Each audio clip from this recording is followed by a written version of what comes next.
So first of all, thank you for hosting me and for bringing me out here. I'm honored that you're here, Professor, and I want to thank you all for coming. I'm going to apologize in advance. I do a lot of public speaking. I do not like speaking from notes.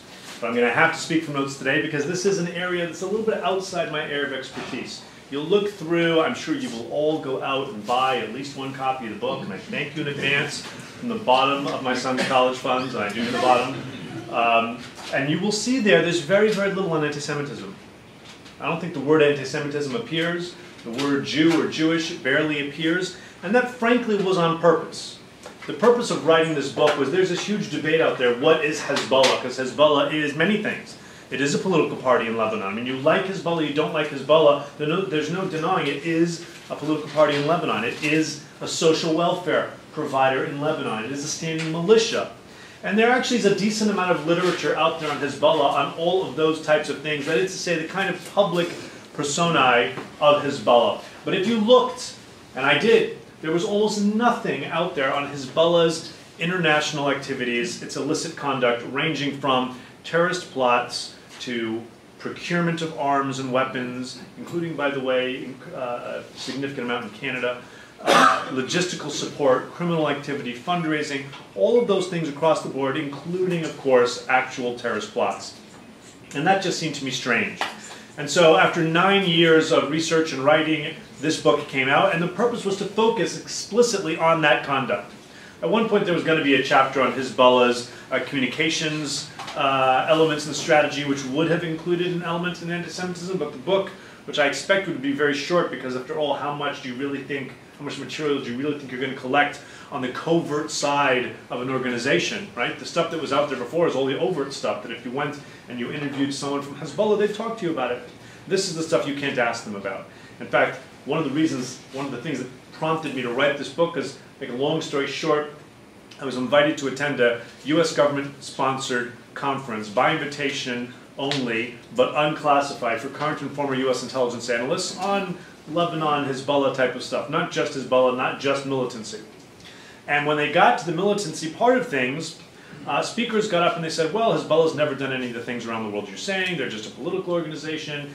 They fight the Israeli occupation, and the Israelis don't like that. You Americans are close to the Israelis, so you call them terrorists, but they're not really. And this couldn't be farther from the truth. One speaker from Lebanon got up and said, what's my proof for this?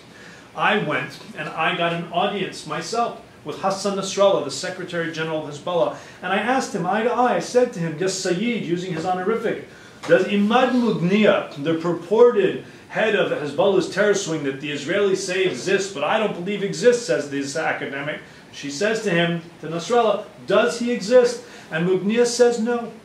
And so she comes to this conference and says, I asked him, he said no, ergo Mughniya doesn't exist, QED. This is in 2003. Fast forward 5 years to 2008, when Imad Mughniya, who did exist, but his existence was denied in life because he was the head of Hezbollah's covert terrorist organization. When you really think you go up to the guy and say, hey, I'm Imad Mughniya, you want to have coffee anytime, I'm just down the street, that's not a very good covert activity. Embraced in death after the fact. So this is what prompted me to write the book, and I thought it'd be a very short book. It ended up being a much longer book.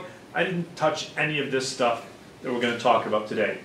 So when I was asked to do this, I actually had to think a little bit to see, do I have any material here? And I wonder if any of the unique material from the book might have some interesting things to say if I go through it again looking at it for something else. Because among the stuff I was able to collect by traveling the world and asking nicely and asking and pestering, whether it's here in Canada or the United States or Israel or Peru or Brazil or Singapore or the Philippines or Chile or Romania. I mean, around the world, every Western European country was a lot of documentation, including, for some of the older cases, some of them after 9/11 even, unique material including intercepted communications, intercepted letters. We'll get to some of that in a bit. Now, there wasn't as much on the anti-Semitic side in there that I thought I might have, but there was enough when I looked at it to have a conversation, and that's what I wanted to talk to you about, but you'll forgive me for referring closely to the notes. Look, here's the bottom line. After the Israeli invasion of southern Lebanon, which came just shortly after the Iranian Revolution in 1979, you had a confluence of events. I'm not going to go into them all in detail. You'll read the first chapters of the book. You'll know more than you ever wanted to know about the birthing of Hezbollah. At the time, though, what happened was Iran sent about 1,500 Quds Force officers, Pasdaran, into the Bekaa Valley, and they trained up these guys, Shia militants who had been affiliated with a variety, a motley crew of different radical Shia militant groups, and brought them together under this one umbrella. Interestingly, it was originally intended to be just an umbrella, but pretty quickly it became a very formal, structured, organized group as we now know it to be. In fact, it was almost from inception, even though that wasn't originally the intention. And you might think that the main things that the Iranians provided them was training on use this type of a weapon, and here's how you make an IED, and here's how you do this type of a bomb, and there was that too. But that wasn't necessarily the biggest contribution. The biggest contribution was indoctrination. Indoctrination into multiple things. First of all, the new idea within political Shi'ism of waliyat al-faqih, the idea of the rule of the jurisprudent. This was something that the Ayatollah brought with him in the revolution. Until then, Shia Islam in terms of politics was quite quietist. The idea was religious leaders will sit in the holy cities, calm, etc., and we'll leave the politics to the politicians. Comes the Ayatollah and says, no, only the people who are truly inspired by God can be ruling, and there is a waliyat al-faqih, there is rule of the jurisprudent, which means that if you follow this, that the supreme leader, in this case of Iran, is kind of the mouthpiece of Shia belief on earth, and you need to follow this person. Not all Shia subscribe to this, but Hezbollah does. Let's be clear, we can't say that every single foot soldier, every single person who gives $1, there's diffuse affiliation, but certainly at the higher levels of Hezbollah, this is the case. And that brought with them a whole bunch of different things, including some really nasty anti-Semitism. Remember that when the Israelis first came into southern Lebanon, and it didn't appear that they were going to stay very long, and they were kicking out the Palestinians, that the Shia in the south didn't like because the Palestinians were really nasty to them, the Israelis, the Jews, were greeted with rice and candies. That didn't last very long because the Israelis stayed longer than they should have, to be sure. But that kind of inherent anti-Semitism wasn't what we now know it to be. Now, over time, we also see shifts within Hezbollah's anti-Semitism. And we'll talk a little bit about how over time, at certain points, Hezbollah realized that sometimes anti-Semitism is just bad for the brand. Especially as, second trend, the globalization of media pushed the message farther maybe than they wanted it to go. It might have been a really useful message to galvanize and excite people at your grassroots, to give a lecture to a rally, but next thing you know, suddenly media from the Western media is covering your rally in the southern suburbs of Beirut, and you're being lambasted as anti-Semitic and nasty, and maybe that's not what you want. And then as it gets further, not just television, not just Hezbollah's own television, Hezbollah's own radio, but Hezbollah's own satellite television station, Al-Manar, at first proactively broadcasting everywhere the nastiest, sure anti-Israel, sure anti-American, but anti-Semitic. And I'm not going to conflate anti-Israel with anti-Semitic today. There is a whole phenomenon, especially in the West, where increasingly anti-Semitism is portrayed as being just anti-Israel and therefore more okay. That's a different phenomenon. For Hezbollah, we all know that they don't like Israel, right? If they did that and that alone, that might not entirely be anti-Semitic. We'll see how it blurs. But as media became truly global, they also kind of lost control over who gets to propagate what. And so the other distinction I want to make today is we're going to look at things that are kind of Hezbollah incorporated, Hezbollah officials, Hezbollah institutions, that you can actually say this is Hezbollah. And then we're also going to look sometimes at things that are lower down, followers, members, almost certainly not clearing their talking points with Nasrallah or anybody in between, but growing up in this milieu, also not being entirely unrelated. And then we're even going to see, and we'll even see a video from here in Montreal, and a little bit in Toronto, I think, of what happens when people who start following the idea of Hezbollah, in whole or in part, and by no means everybody, but some of them, pick up some of this really, really nasty anti-Semitism as well. All right. So this goes back a very, very long way, from public lectures reported in the press to all these other things. It starts way back. I just randomly took 1992. We could have taken one much earlier. Fadlallah is an interesting character. You'll read about him in the book. He started as being one of the actual founders of Hezbollah, later broke with Hezbollah, among other reasons, because he did not subscribe in total to the idea of Waliyat al-Faqih. He, Fadlallah, was actually a more significant marja, a grand ayatollah, a truly learned person, much more than any of the supreme leaders, and they've gone down. The first supreme leader was more learned than the current supreme leader. And then Nasrallah, a decade later, in October 1992. By the way, also a caveat that, you know, I put pictures up here because I tend to find that people need pictures to look at. Not every one of these, in fact, a great many of them, you'll see here, I put them so you'll see this is from Fars News, Iranian News. These are not necessarily Hezbollah images, okay? I'm not trying to ascribe that to them. But this goes back a very long way and is continuous over time, despite the fact that at certain times they kind of put a hold on things. Now I'll show you a little bit, a couple of clips from this later, but lest you think that this is just something that is far away and is removed and is only long in the past, these are just some stills. We're going to look at some of this where they're showing the Hezbollah flag. They're saying to the pro-Israel protesters, you see this flag, these guys are going to come get you. There's one where they're saying, Jewish child, you're going to die, you're going to effing die. The best one is they make an alliteration in Arabic, which sounds, it rhymes in Arabic, Palestine is ours, the Jews are our dogs. We'll get to that later. But I don't want you to think that this is just something that is far removed from what we're talking about now. We talked about how this was, at a certain point, bad for the brand. Okay. First in the mid-1990s, and I ascribe this to the realization that mass media is really beginning to proliferate, and they wanted to get a little more control of the message. Nasrallah starts making some comments saying, this is not about Jews.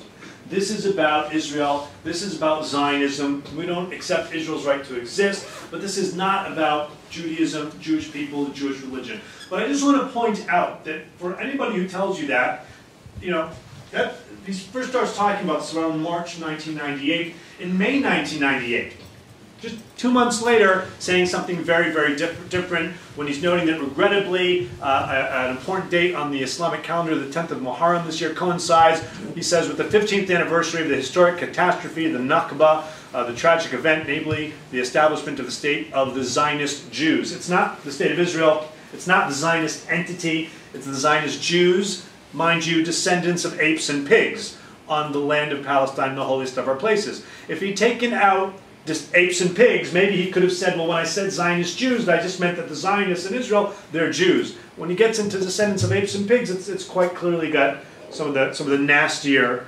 anti-Semitic connotations going along with it. Now, this continues over time. He says things like this multiple times, our war is not against Judaism and the Jews, but against Zionism.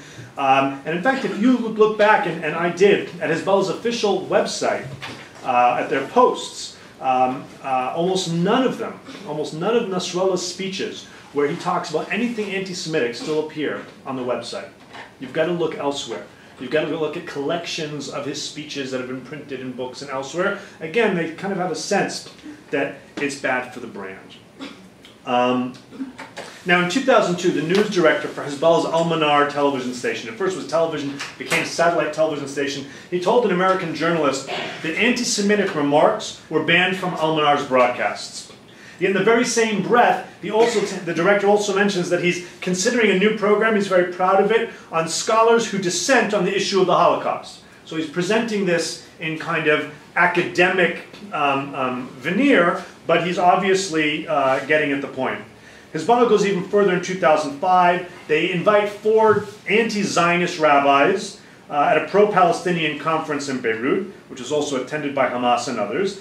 And a Hezbollah parliamentarian, Abdullah Qusair, says, you see, this shows Hezbollah's never been against religions. Hezbollah supports all religions. It supports interfaith dialogue, has no problem with any religion. Hezbollah considers Zionism to be the enemy, not the Jews as a people or a religion. And then in 2009, Hezbollah issues a new manifesto, which replaces its original manifesto. And in it, the party maintains that it's a national liberation organization, a Lebanese organization protecting the country against the Israeli threat, and de-emphasizes its Islamist goals writ large. So the original manifesto specifically said that it wanted to create a Shia Islamic state in Lebanon. Lebanon was then, and has become more so over time, by the way, much more so over the past few months. We'll get to Syria at the very end of our discussion, where 1 million Sunni Syrians have now, refugees, moved to Lebanon. That is a fifth of the population, completely changing the demographics and putting Hezbollah under some significant threat. But anyway, saying that they are de-emphasizing their Islamist goals, and it makes sense in a country with a large Christian population, Druze, etc., D-R-U-Z-E, Druze, not Jews. There are almost no Jews left in the country, a very, very small number. One synagogue that the Lebanese government did recently reconstruct, but it's kind of sad for the Lebanese Jews who are almost all gone. One of the last Lebanese Jewish families to leave is my neighbor, and just don't feel comfortable going back at all. On opposing Israel, however, that was generally widely accepted in the region, so that stayed in the manifesto completely. And while there's no way for knowing for certain why it is, the fact remains that Nasrallah's speeches, as I mentioned, they're not on the website, mukawama.org, even though he was making all these statements, for example, in 1992, and I'm quoting, "You Jews, leave our land. You have no home among us. Go back from where you came, for there will never be peace or reconciliation between us, only war, resistance, and a language of war and bullets." Now, you could argue with me that is not a particularly, you could argue it's not a particularly anti-Semitic statement. That seems to be particularly focused on Israel, and I would accept that. But that's not consistent. So, for example, Hezbollah obviously opposes Israel's existence in word and deed. Not all of its anti-Semitic statements are tied to Israel, however.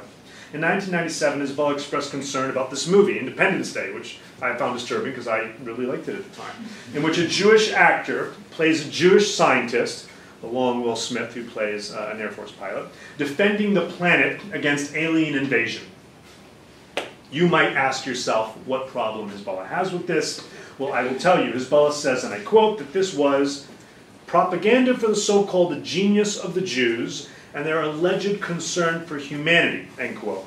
And then went on to call on all good Muslims to boycott the movie. Interestingly, it appears very few people did. The movie did quite well, earning about $600,000, which the New York Times called an impressive showing for any film. But to give you a sense of proportion, it was a worldwide hit and did just fine in Lebanon, raking in just a little bit less in Lebanon than it did in Egypt.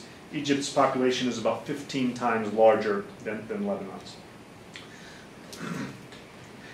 But there are other examples if you want to talk about Hezbollah institutions. Hezbollah institutions themselves employ explicitly anti-Semitic motifs as well. So consider, for example, the fundraising brochure on the far left from the Islamic Resistance Support Organization. Islamic Resistance is a translation of Mukawama. Right? It's Islamic Resistance. This is what Hezbollah refers to as its militia. So if you were not to translate it not quite literally, you could just as easily translate this as Hezbollah Militia Support Organization. And in fact, the U.S. Treasury Department designated this as a terrorist entity, describing it as a key Hezbollah fundraising organization. And when it did, it declassified and put on its website. You can find it on Treasury's website today. It's hard to see the light. It's not great here. There's a donation form in its original Arabic, and then a translation here. And apparently the IRSO didn't get the memo. This is 2005, 2006 when they were designated, when this was found. Several years after 9/11, when it became quite clear that the U.S. Treasury and many others, Canadian FinTrack and others, were looking very closely at terrorist abuse of charity. And those that were still abusing charity tended to focus more on widows and orphans and try and obfuscate any type of overt militancy. Well, on the donation pledge card, you could check a box to give to orphans. You could still do that. You could check a box to give, a monthly thing, adopt a child in need. You could check a box for bullets. You could check a box to fund a mujahid project. You could check a box to fund a jihadi. You could check a box for rockets. They clearly had not gotten the memo. And in case that isn't obvious enough, so I demonstrate for you this symbology of their fundraising brochure on the far left. So you have coins going into a collection box in the shape of the Dome of the Rock in Jerusalem, the third holiest site for worldwide Muslims, and on the Temple Mount, which is the holiest site for Jews. And on the front of it, you may not be able to see so well, but on the front panel of the octagon is Hassan Nasrallah himself in the black turban. The money comes into the collection box as money. What comes out of the collection box are bullets targeting a broken Star of David. Now this was found around the world where Hezbollah was using this charity to raise funds for, well, what it said, everything from orphans to the cost of bullets and rockets. What's perhaps a little bit more disturbing is that it also appears the same basic image in a children's activity kit. And it includes a kind of a form that folds into an envelope so that children could cut it out and send in their own donations, whatever change they might have. The brochures and the kits were part of a fundraising campaign nicknamed Savings Account. Like children could open their own little IRSO, Hezbollah fundraising savings account. And they were discovered by Israeli forces who went in on the ground in Lebanon during the second war in Lebanon in 2006. Now,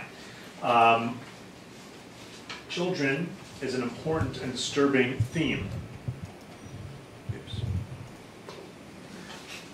I'm going to give you a few things that are kind of unique visuals. What you have here on the left is a guy named Mohammed Hammoud. Mohammed Hammoud is in jail in the United States, serving a very long sentence for being the main leader, along with his brother and a few cousins and some other buddies from Beirut, in a Hezbollah fundraising cell that was primarily based in Charlotte, North Carolina, in the United States. They're doing a lot of things, but mostly what they were doing is cigarette smuggling. So in the Carolinas, you can buy cigarettes with basically no tax. They were going to RJ Reynolds and other outlets and buying them bulk. And then they'd ship them across state lines, making it a federal offense to places like Michigan, where there's very high tax. Hezbollah has great counterfeit capabilities for documents, for money, for stamps. They counterfeited the stamp that shows that you paid the tax. So they stamped the cartons and then sold them in the black market to mom and pop stores that didn't care. And they made a relatively hefty amount, somewhere in the upper hundreds of thousands, the cartons and then sold them in the black market to mom and pop stores that didn't care. And they made a relatively hefty amount, somewhere in the upper hundreds of thousands, maybe millions, unclear exactly how much. It's unclear how much of it actually went to Hezbollah. Some of it they lived on, some of it they sent to their families, but at least some went to Hezbollah. And the second half of the network, I'll show you some of that later, was here in Canada, where they were procuring dual-use items, laser rangefinders, night vision goggles, things like that for Hezbollah, and there's a whole story about that. The main connection between the two was one individual who was providing fake IDs and credit cards so that they could do credit card bust-out schemes. So, make a long story short, you can either have a counterfeit credit card, or I can go up to you and I can say, hey, you're about to graduate from McGill, congratulations. You're going to go home to some other country, Lebanon, whatever. Doesn't have to be Lebanon, doesn't have to be the Middle East. Tell you what, just give me your stuff, give me your credit cards and your social security, give me your check, and I'll pay it all off for you. And give me 3 months before you go to the U.S. Embassy back home and tell them it got stolen. And then I'll have a perfectly legitimate ID and credit cards, except that they're not mine. And I pay and I spend and pay it off and spend and pay it off, and I call the credit card company and say, look, I have a good record, I need you to up the amount. And before you know it, 9, 10, 11 credit cards gives you about average about $100,000 limit between them. And so you spend $100,000 on those cards, and then you go home and shred them. You bust them out. It's very, very hard for law enforcement to track you down. And if they do, the penalties are very, very small. In any event, this is Mohammed Hammoud, back when he's in Lebanon, before he comes to the United States, as a young teen, posing as an Imam Mahdi scout, Hezbollah's version of the Boy Scouts. According to Lebanon's Daily Star, one of the English language dailies in Lebanon, the Mahdi Scouts, quote, so this is not my words, it's theirs, teaches young boys the basics of religion, jihad, and the ways of revolution as a prelude to carrying weapons and the anti-Israeli resistance in the south. But in fact, it's much more than that. It also, and I quote, gives religious and moral instruction rather than physical activity, occupy the vast bulk of the Mahdi Scouts' curriculum, according to a New York Times report. Textbooks provided for the Mahdi Scouts' 12 to 14-year-old age group include, for example, a chapter entitled Facts About the Jews, in which the Jews are described as, and I quote, cruel, corrupt, cowardly, deceitful, and they are called the killers of prophets, end quote. And then goes on to state a little bit while later, again, and I quote, their Talmud says those outside the Jewish religion are animals. Well, this, to give you something tangible about it, is one of these guys before he comes to North America. He at one point was asked, do you want in on the activity in Canada? And he said, no, no, we're doing quite well, thank you. We're doing our piece. What you're doing is important too in Canada. The guys need night vision goggles and all that, but we're doing our part, raising funds for the cigarettes, and we're very happy with that.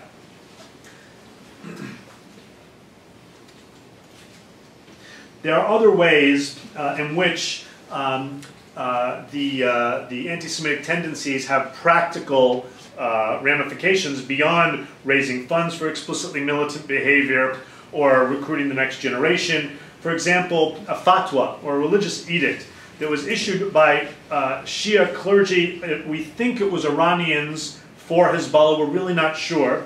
FBI reports this, but they don't say who it was.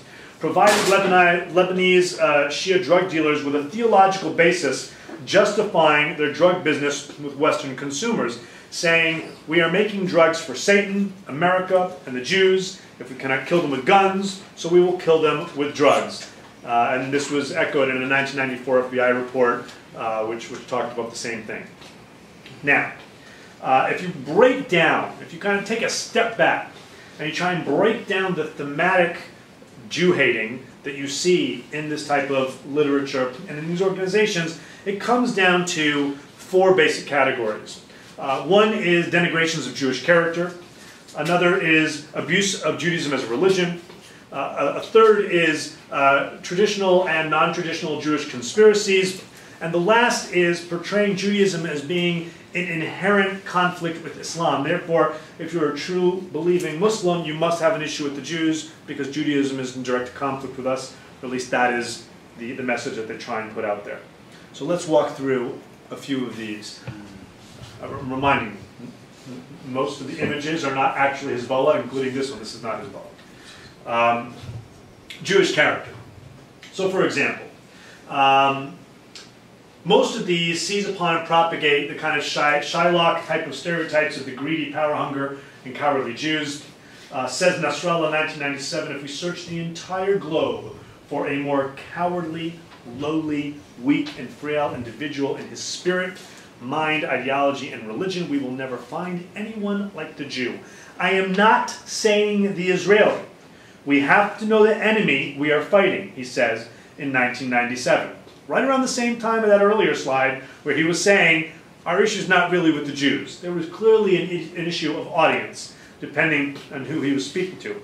Indeed, even after Nasrallah's March 1998 declaration saying we don't have any problem with the Jews, his subsequent statements gave lie to the words. Just 1 year later, he was crowing about the decline of the Israeli army. And he says, where are the impressive and easy victories? Where's the iron power for this invincible army? These questions are not an exercise in romantic delusions about a complete defeat for the Israeli army, but an unquestionable gateway to understanding the pace of degeneration, which has struck the psychological mindset that is absolutely dependent on power. Power is one of the most important aspects of the Jewish people. Power is an existential issue, even for the very identity of Israel. Jewish history embraces symbols like the story of Samson, who from defeat and death drew his last strength. I'll give you some more examples in a second about Hezbollah's twisting Jewish scripture, which frankly is also scripture for Muslims. It didn't, by the way, just take Nasrallah a full year to resume his anti-Semitic Jew bashing. Barely 2 months after his denial in the spring of 1998 that he was that Hezbollah had anything to do with Jews, was not anti-Semitic in the least. He gave a speech dedicated to the villainy and odiousness of the Jews, describing the Jews as descendants of apes and pigs. He decried Israel as a few million vagabonds from all over the world, brought together by their Talmud and Jewish fanaticism, and the list goes on. Then Judaism itself also comes in for a fair amount of abuse. Hezbollah officials and representatives have sought to discredit Judaism through misrepresenting the Jewish Bible, the Torah, and reviving the myth of Jewish blood libel. Hezbollah's Al-Manar satellite television station broadcasts several programs purporting to educate its viewers about the true nature of Judaism, as they put it. In one, Al-Manar displays pictures of Israeli leaders with the label terrorists, ending with these words, misrepresenting a quote from the book of Isaiah. And Hezbollah says that it says in the book of Isaiah, this is Hezbollah's quote, "When you enter a village, stab those you encounter, kill with a sword those you capture, pulverize children on sight, take homes by force, and rape the women," implying that this is what the Jewish Bible tells Jews to do. The original passage, if you want to check it, is verses 15 and 16 from chapter 13 of Isaiah.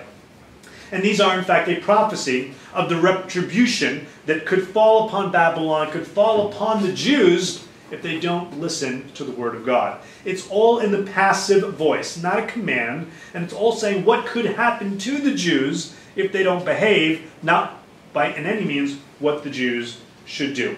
In another program, Al-Manar brings in a guest who's said to be an expert on Israeli weapons of mass destruction, and he informs viewers, quote, "There are Torah-based reasons for many Americans to use WMD."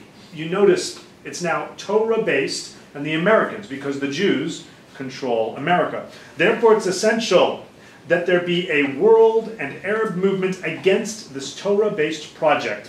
This is a Torah-based plan to finish all Islam, quote unquote. Judaism is frequently portrayed as an inhumane religion whose adherents seek to dominate and oppress the rest of the world. On a program in Al-Manar called Files, Sheikh al-Sabhuni, a leading cleric in northern Lebanon, warns in a show in April 2002 that Judaism, and I quote, is a project against all humanity. He then goes on to, he also denied the premise on which Hezbollah officials had recently begun to rely, that Zionism was a separate issue from Judaism, and he says, and I quote, "There is no such thing as Zionism. There is only Judaism. Zionism is a legend, a myth." This is on Hezbollah's owned, operated Al-Manar.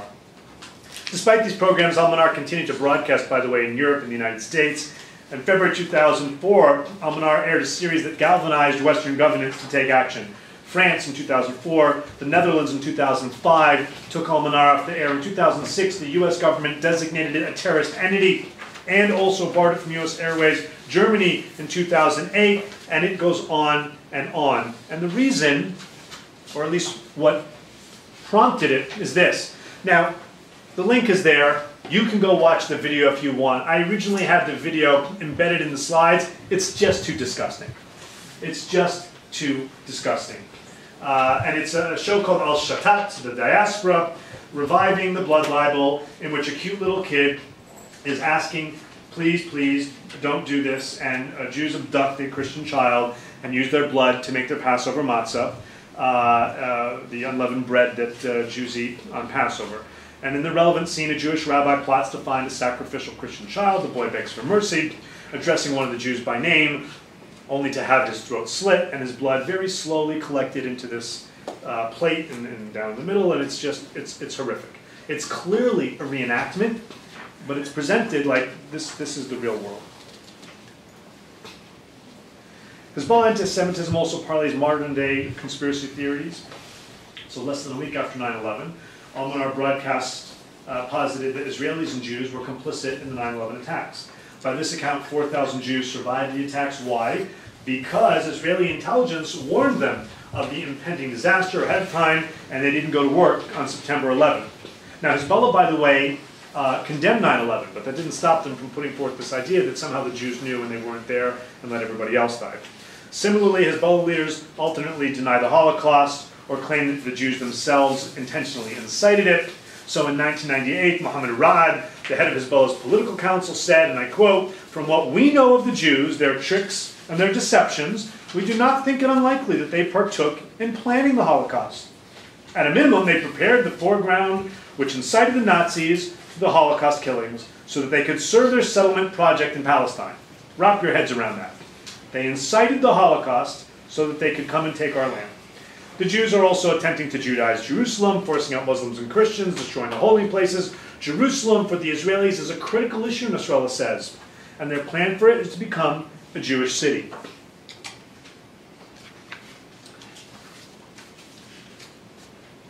At times, Hezbollah tries to portray Judaism as being in conflict with Islam. An influential Shiite cleric credited as being one of Hezbollah's early ideological guides, we talked about him earlier, Sheikh Fadlallah, described Israel supporters as a group which wants to establish Jewish culture at the expense of Islamic culture. And the country was meant to gather all the Jews to the world, to this region, to make it the nucleus for spreading their economic and cultural domination. Nasrallah himself has alternately propagated the conspiracy theory of a Jewish-Christian alliance against the Muslims, or a solely Jewish plot against Christians and Muslims alike, depending on who he was talking to at different times. So at one time he says, quote, "The Jews have long hoped for a war that pits a Jewish-Christian alliance against the Muslim nation." 3 years later, he's peddling a different message, and he's saying, and again, and I quote, "In the eyes of the Zionists, we Christians and Muslims are mere servants and slaves to God's chosen people." And so it tends to be specific to the audience at hand. Antisemitism in Al-Manar continues today, which the State Department just noted a few weeks ago in its annual report on human rights, which you can find on the State Department's website. Al-Manar aired a program just this year. It's a great video if you want to watch it. I don't have it here. Claiming that the Jews invented Hollywood movies, even Hollywood itself, in order to subversively insert Jewish superiority into American and global culture. Why? Because Jews, quote, felt rejected by real American society, says the narrator, so they tried to change society's opinion of them by inventing cinematic characters that would serve as role models. And she cites, for example, Superman. This is from the Al-Manar piece on this, and as she's speaking, she's showing this cartoon of Superman that the Jews reportedly created. Why? Because Superman only fit into society by taking on the pathetic persona of Clark Kent, who I guess she thought was Jewish, though in the movies he's not particularly.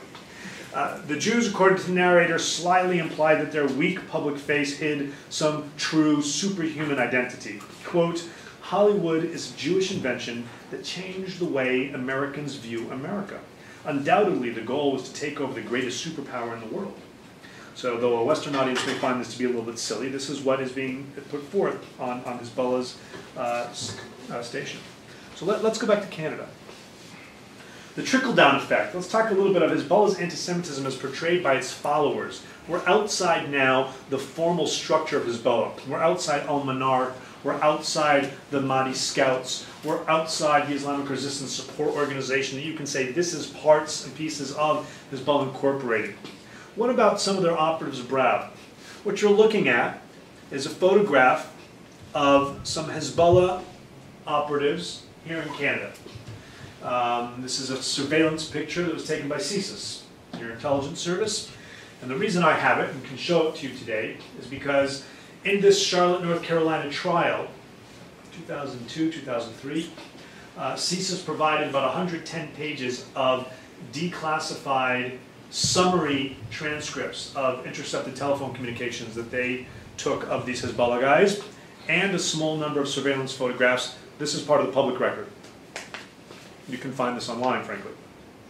What they're doing here, I remember I told you how they were getting these false IDs, or IDs that were actually good but not belonging to them, and the credit card bust-out schemes. So you don't carry these around and show them in public, so you put them into a cigarette box. And then this is one of the guys checking out the new licenses or credit cards that he's getting, and this is the CSIS surveillance photo. As you look at the trickle-down effect of Hezbollah's anti-Semitic kind of, if you will, corporate culture, it's evident in the actions and the attitudes of its grassroots supporters as well, not just kind of the formal structure of Hezbollah.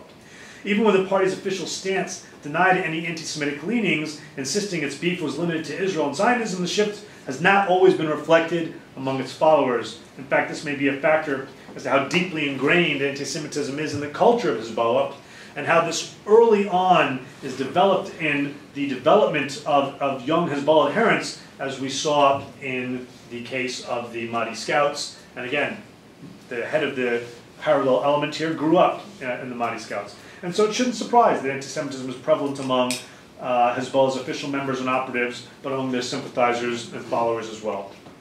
Consider, for example, the comments of a young Hezbollah guerrilla fighter who escorted a reporter writing for the New Yorker magazine around southern Lebanon in 2002, shortly after, maybe a little over a year and a half after the Israelis withdrew from southern Lebanon. Looking out over the red-roofed houses of an Israeli community just over the border, and looking from southern Lebanon into northern Israel, the guerrilla informs the reporter, the Jews are sons of pigs and apes, as he points out down at the red-roofed houses. Consider the intercepted phone calls from this FBI investigation into the fundraising cell in North Carolina. Recording speakers condemning an undesirable news outlet back home in Lebanon, they say, God damn everything that they show. They are Jews. They are Jews. And the expletive here is they are Jews. That they're angry at a Lebanese media outlet for saying something that wasn't complimentary of Hezbollah. What's the worst curse you can think to say to these guys? These guys are Jews. Discussing a fellow Lebanese, and by the way, it's not. This is not an anti-Semitic example, but I wanted to give you an example of some of the stuff. It's not just the telephone intercepts, but the FBI also had letters that they had written back and forth that they had linguists translate, and they got typed up. You can see this is actually on FBI letterhead. Again, put into evidence in this case. None of this is classified.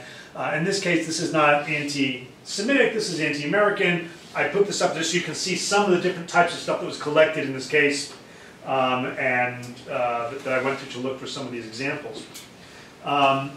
Discussing a fellow Lebanese individual who they were told had been executed back in Lebanon as a traitor. The Hezbollah sympathizers in Charlotte cursed the turncoat by referring to him as a Jew. Evidence from the same North Carolina case includes propaganda videotapes. In one, Hassan Nasrallah lambasts then Palestinian Authority President Yasser Arafat for giving the land to the Palestinians, he says, to the Zionist Jews, the murderers, the savages, the racists who commit every crime against the people of Palestine. That's Nasrallah speaking on a video that Hezbollah prepared and that the Charlotte guys were airing in one of their Thursday night fundraising soirees they had in someone's living room, not every, but almost every week. A reporter for another magazine related a story about going paintballing in Lebanon with several Hezbollah fighters in 2012. One of them showed off his marksmanship by firing bullets at a rope and saying, with each shot, Yehud, Yehud, with each shot, Jew, Jew. Hezbollah's anti-Semitic rhetoric, however, echoes far beyond the immediate circle of its official militants and operatives, to include like-minded followers and sympathizers as well. So let's look at this, and to answer your question, sir, in the back, it's a 2009 rally in Montreal. And I'm not going to show you everything. We have Montreal and Toronto here at different places. So we're walking around with this Hezbollah flag. An Israeli flag. I want to show you this part right here, where a teenage boy picks up the catchy Arabic chant, Filastin bil adna wa Yehud kil adna, which in Arabic rhymes, Palestine is ours and the Jews are our dogs. I can't remember if that's here, the next one. This might be more burning. I think it's over here at 212, and I want to have to show you the whole thing.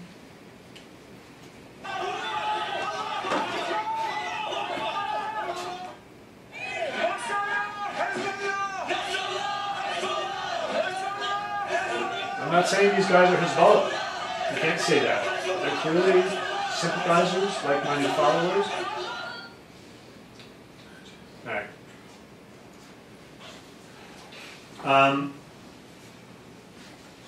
So you had a variety of things being shouted at these competing rallies in Montreal and Toronto that same day. And so at one you had this Palestine is ours, the Jews are our dogs.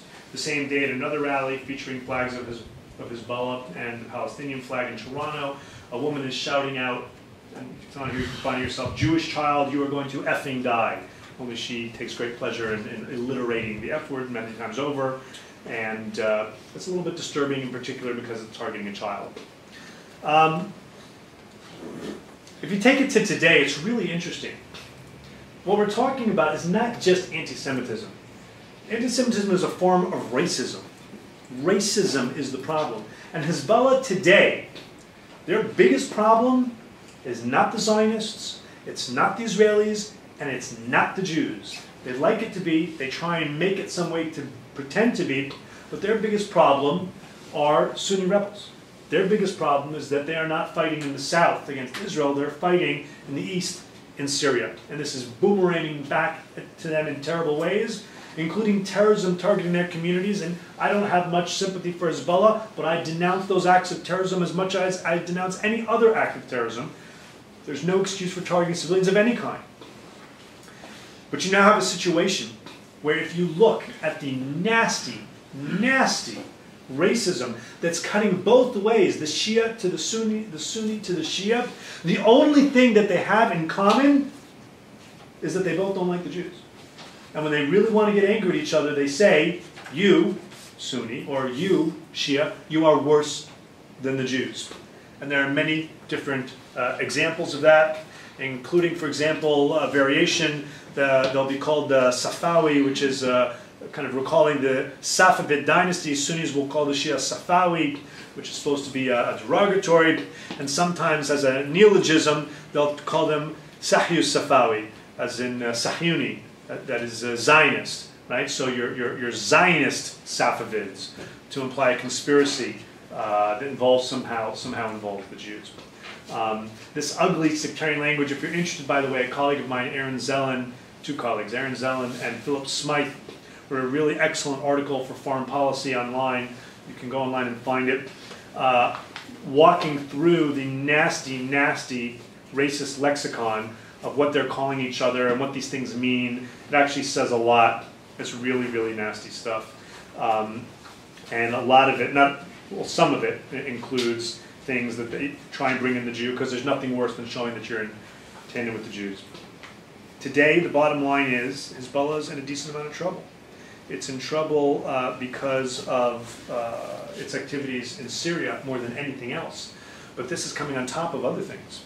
So, for example, Hezbollah operatives, 5 Hezbollah operatives, including Mustafa Badruddin, cousin of Imad Mugniya, who succeeded him as the head of Hezbollah's Islamic Jihad organization, their terrorist element, have been indicted by the Special Tribunal for Lebanon, the UN Tribunal in The Hague, for the assassination of Prime Minister Rafik Hariri, the de facto head of the Sunni community in Lebanon.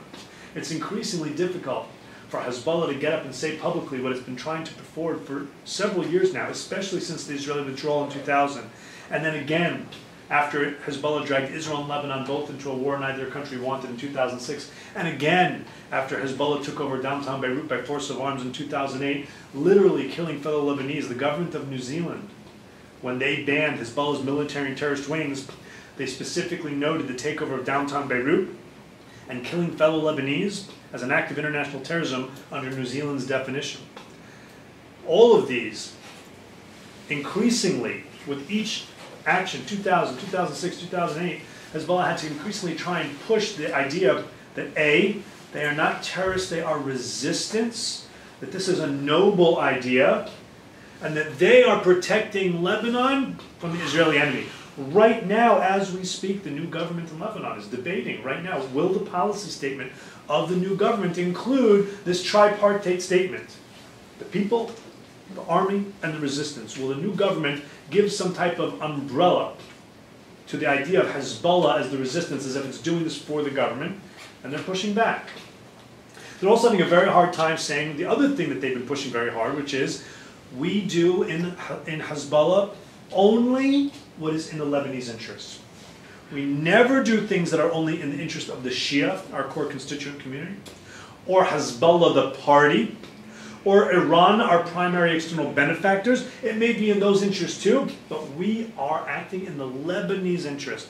Nobody can, with a straight face in Hezbollah, saying we are acting in Lebanon and Syria in the Lebanese interest, given the way this is boomeranging back into Lebanon, kidnappings, suicide bombings, rocket attack, nasty, nasty. They're trying to say it. No one is buying it. This has led to a designation of Hezbollah's military and terrorist wings by the European Union. It's led to them being banned by the GCC. It's led to being banned by Bahrain, by Egypt.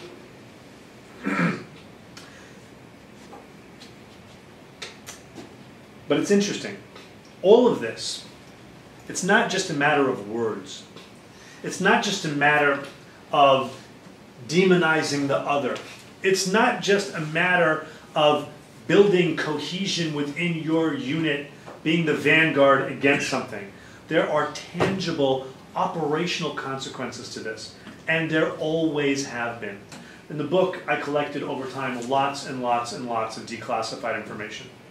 Canadian intelligence, American intelligence, Singaporean, Filipino, Israeli, Jordanian, I mean, Kuwaiti, lots and lots of stuff. This is, what you're looking at on the left, is part of a declassified CIA report. And one of the things, this report doesn't talk about it, but it talks about Beirut at the time being the wild, wild West Beirut, the kidnappings, the hijackings, etc. On the right, of course, you have, we believe that is the first picture that we know of Imad Mubniya with Captain Tistraki from TW-847. And there was a very famous story. In fact, NBC made a made-for-TV movie about Uli Derrickson, the main stewardess, the chief stewardess on the flight, who was very, very brave, definitely saved lives, kept, giving the hijackers a high time when they would beat people. They did beat several Americans. They put a bullet in the head of U.S. Navy diver Bob Stetham, whose family lives about maybe 10 miles from my house. Put a bullet in his head and kicked his carcass out on the tarmac. When the rescuers came that night to find him, they had to go without headlights for fear of being shot at by the guys in the plane, and they almost ran him over. It was horrible. One of the things she did was when they first got on, they said to her, go around and collect passports. We want the American passports, and we want any passport with a Jewish-sounding name. And she refused. She wouldn't do it. She didn't do it.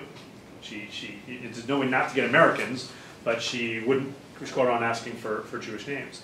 And so this goes back to the very, very earliest days of Hezbollah, and it continues today. There were a whole bunch of plots in Europe that led the European Union to first debate and ultimately designate the military and terrorist wings of Hezbollah, the most famous of which, and thankfully the only one to succeed, was in Burgas, Bulgaria, where they killed 6 individuals, 5 Israelis, and a Muslim Bulgarian bus driver, who, by the way, almost definitely saved lives at the last minute by moving the bus at the last minute, and injuring several dozen Israeli tourists. But there were other plots, including some of them by European Hezbollah operatives. A week and a half before Bulgaria was Cyprus, where a dual Swedish-Lebanese operative, Hussein Yaqub, on his Swedish passport, had been going back and forth between Lebanon and Cyprus for quite a few years. I think he was recruited in 2007. And at one point, he's asked to do surveillance of all different kinds.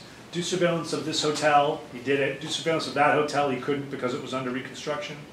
This parking garage, that place. At one place, they asked him to go find places where they serve kosher.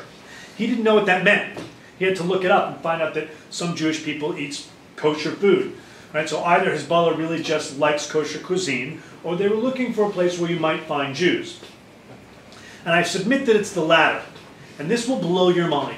Because at the end of the day, again, because I'm pestered enough, I was able to get actual transcripts of his interrogation with Cypriot police. Not my English translation from the Greek, but the Greek government's official translator. You're looking at it right here with a pullout in large and one piece highlighted. Over the course of a couple of weeks, he first denies that he's Hezbollah. Then he says, fine, I'm Hezbollah, but Hezbollah is not a banned entity in Lebanon.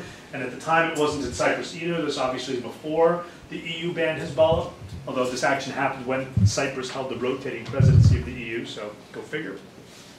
Then he says, okay, I'm Hezbollah, but I was randomly recruited on the street by some guy named Rami at a falafel stand. It was a fluke thing. It didn't mean anything. Later he says, fine, I admit I was targeted, I was recruited, I've been coming here for a long time. It's pretty standard R2I, resistance to interrogation training, where it's not like in the movies. I don't want to ruin a Homeland or whatever other shows you watch, but I started my career in FBI. In the real world, people aren't told never ever speak. What they're told is, don't speak for a couple of days. And then if you have to speak, tell a little bit, but not everything. Spin a little bit of a yarn, buy us a week, buy us 2 weeks, so that if anybody else is there, and you may think nobody else is there, but you don't know, everybody else can get back to safely. There are several cases like this that I talk about in the book. In his last interrogation session with Cypriot police, not in an effort to incriminate himself, in an effort to explain what's the big deal, he says, look, fine, I told you, I'm Hezbollah, okay? But I would never do terrorism. I would never consent, I'm quoting from him now, I would never consent to participate in a terrorist attack. I don't believe that the missions I executed in Cyprus were connected with the preparation of a terrorist attack in Cyprus. Brace yourselves. It was just collecting information about the Jews.